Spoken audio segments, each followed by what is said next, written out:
The Alliance for Workers' Liberty, also known as Workers' Liberty, is a Trotskyist group in Britain. The group has been identified with the theorist Sean Matgamna throughout its history. It emphasizes working-class political independence, radical democracy and anti-Stalinism.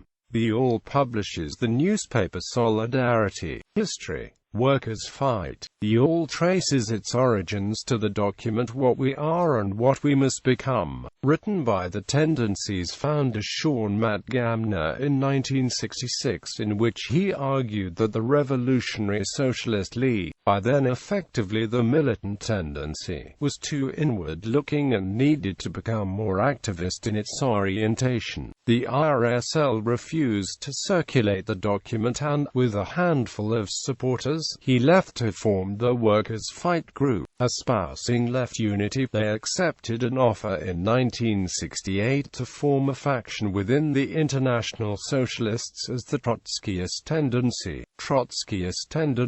The Trotskyist Tendency clashed with the leadership of the International Socialists over many issues. For instance, Britain's membership of the Common Market, on which the IS leadership itself was divided, and the use of the "Troops Out" slogan regarding Northern Ireland. In December 1971, the leadership of the International Socialists called a special conference to defuse the TT. The TT described the diffusion as an expulsion, given that they did not wish to leave. International Communist League, outside the IS, increased in size. The group resumed publication of Workers' Fight, now as a printed paper, not as was previously the case as a duplicated journal. Began publication of a theoretical journal entitled Permanent Revolution, and made efforts to publish a small number of workplace-oriented publications in specific industries.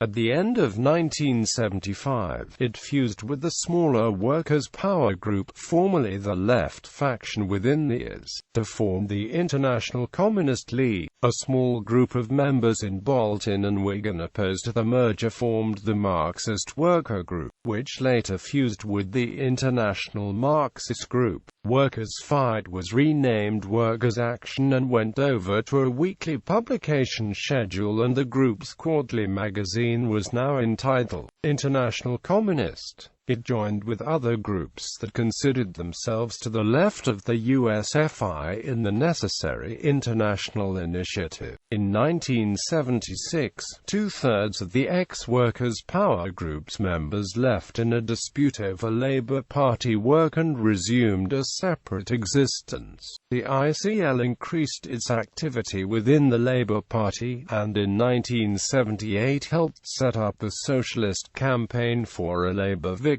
This campaign proved relatively popular and initially involved a range of figures on the left of the Labour Party who wrote for and supported its paper, Socialist Organizing. After a dispute over whether local government rates should be increased to offset cuts made by the Thatcher government, most of the Labour left figures, including Ken Livingstone, withdrew from Socialist Organizer until the ICL was the only force involved in what was now its central publication. Both Workers' Action and International Communist were by 1979 discontinued, reflecting the group's centrism into the Labour Party. Workers' Socialist League. In 1981, the ICL fused with Alan Thornett's Workers' Socialist League, which had now also entered the Labour Party. The new organisation, also called the Workers' Socialist League, mostly worked through the Socialist Organizer Alliance. It also produced a theoretical journal, Workers' Socialist Review. In 1984, the group split apart.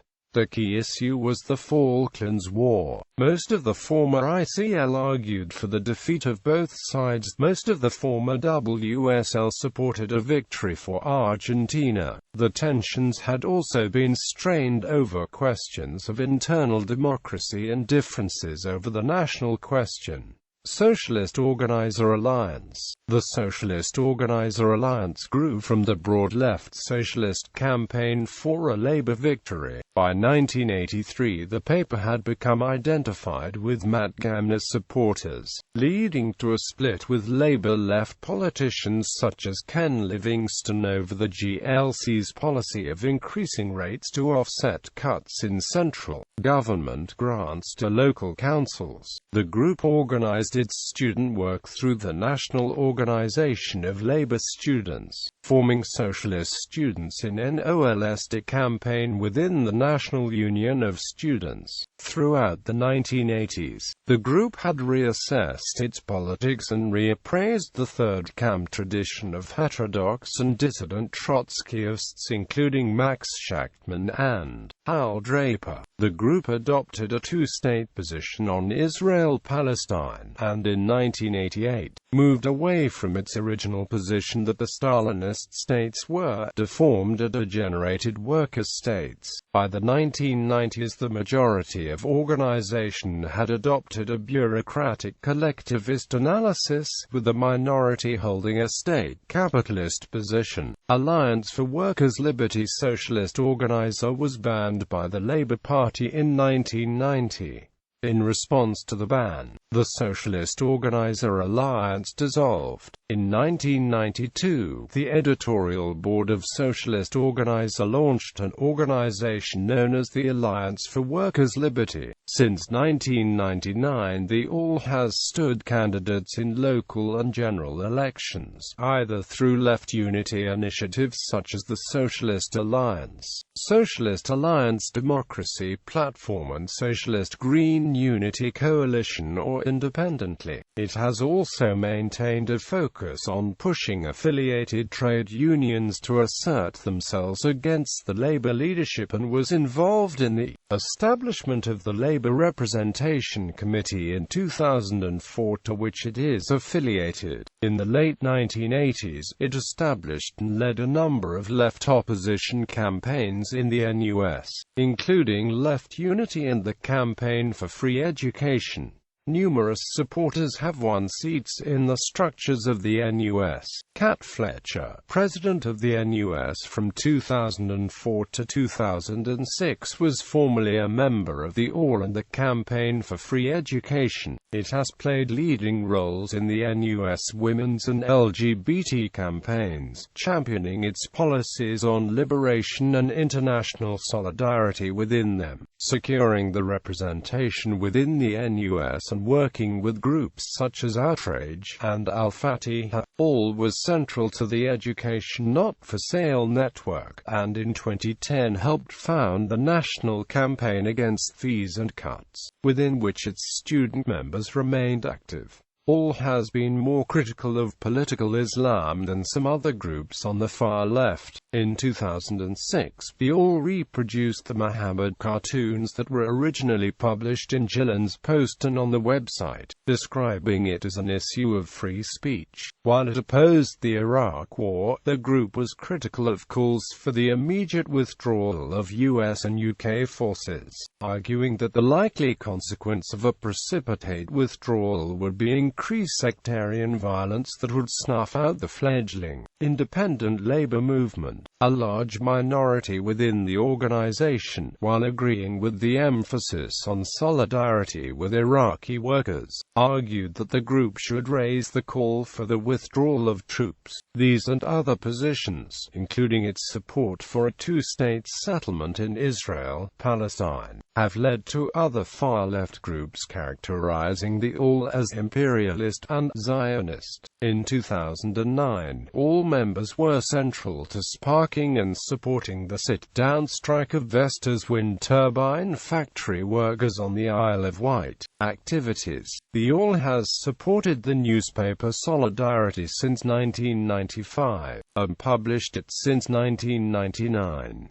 It also published Workers' Liberty as a roughly quarterly magazine between 1985 and 2001. In 2001 and 2002, a second series of the magazine was published in a journal format. A third series of Workers' Liberty started in February 2006, taking the form of thematic collections issued as inserts within Solidarity. Women members of the ALL also publish newspaper Women's Fightback. ALL also publishes occasional books and pamphlets, including The Fate of the Russian Revolution, Working Class Politics and Anarchism, and Antonio Gramsci, Working Class Revolutionary. The ALL is active in campaigns such as No Sweat, Feminist Fightback, Workers' Climate Action, the National Campaign Against Fees and Cuts, and local working class community campaigns such as the Save Lewisham Hospital campaign. In trade union work, all members focus on developing workplace and industrial bulletins,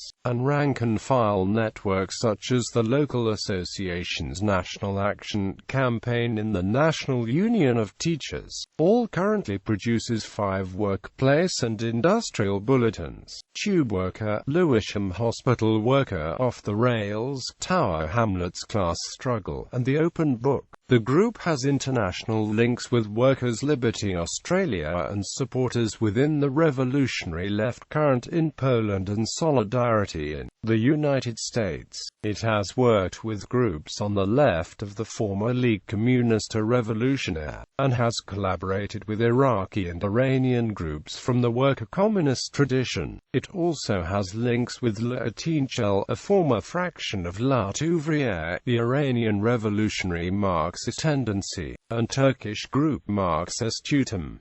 These groups contribute to the Marxist Revival website. The group advocated a no vote in the Scottish independence referendum 2014. All members are also prominent in the Free Sharok Zamani and Reza Shahabi campaign, a solidarity campaign demanding the release of jailed Iranian trade unionists. In September 2015, the ALL applied to the Electoral Commission to be deregistered as political party, enabling its supporters to join the Labour Party, although the group maintains that Labour Party rules do not prohibit its members joining. Notable former members: screenwriter Clive Bradley, who remains an active sympathiser of the group; Newsnight Scotland presenter Gordon Brewer; Rob Dauber, screenwriter of Ken Loach's The Navigators, who was still a member when he died; former National Union of Students president Cat Fletcher;